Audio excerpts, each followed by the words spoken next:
Religious Freedom Week continues as Catholics across the country are encouraged to pray and act in support of religious liberty at home and abroad.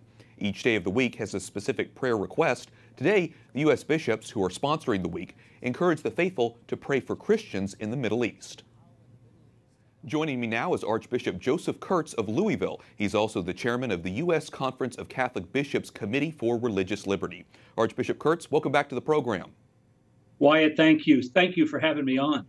This effort began in 2012 as Fortnight for Freedom, the Fortnight for Freedom. So why dedicate a whole week to religious freedom? Well, religious freedom is so important and it's so undervalued by so many people within our culture. So we have a story to tell, and it's a great message to tell to people. And Religious Freedom Week will give us that opportunity to talk about the gift that we have as people of faith to actually inspire a culture, and also to work to make room for people of faith to be able to serve and to witness within that culture. I think we have a good story to tell. Let's expand on that a little bit, because the theme this year is serving others in God's love. So what should Catholics be doing then? Yeah, well, one of the first things, I hope they'll go to the bishop's website, on religious freedom. We have videos that will be telling the story, but each day we ask people to go through a process of pray, reflect, and then act. And it will be a different theme for each day. So we're hoping that in each case, during this week that we're in, people will have an opportunity to learn more, to join in prayer, and then there are specific actions that we'll be asking people to consider. Well, as you know, Catholic agencies play a vital role in adoption and foster care, one of the things people will be praying about this week. Right now, many Catholic providers are being forced out because they emphasize the Catholic teaching of placing children in a home with a mother and a father. Why is it important that the Catholic Church stay in the adoption business?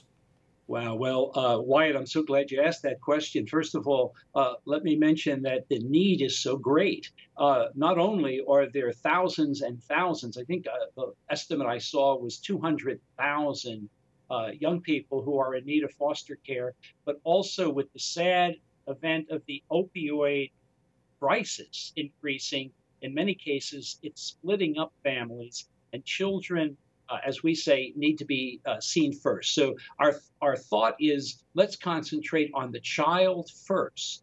And then we want to make room for faith-filled agencies to do the work they're called to do in serving, but to do it in a way that doesn't have them give up the convictions of their faith. This is not the time to decrease the number of agencies, but it's actually a time to increase because of the need that we're addressing. Absolutely. Well, Archbishop Kurtz, I want to switch gears here and get your thoughts on the immigration debate, because it's been brewing in our country, something in the headlines. Things are very heated right now. What advice do you have for Catholics in general as we consider the policy on immigration? Well, Wyatt, one of the things I wrote last year, believe it or not, in an editorial for our local paper, was to say that it's a false choice to say that we are wanting security versus wanting to treat people humanely.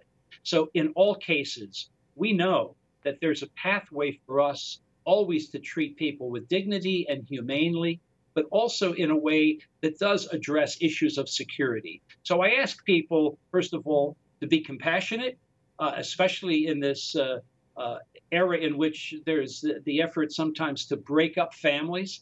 But in addition to that, to be knowledgeable. Sure, so many important issues out there that people are talking about this week and obviously praying for as well. Archbishop Joseph Kurtz, Archbishop of Louisville and chairman of the U.S. Conference of Catholic Bishops Committee for Religious Liberty, thanks so much for talking with us. Thanks, Wyatt.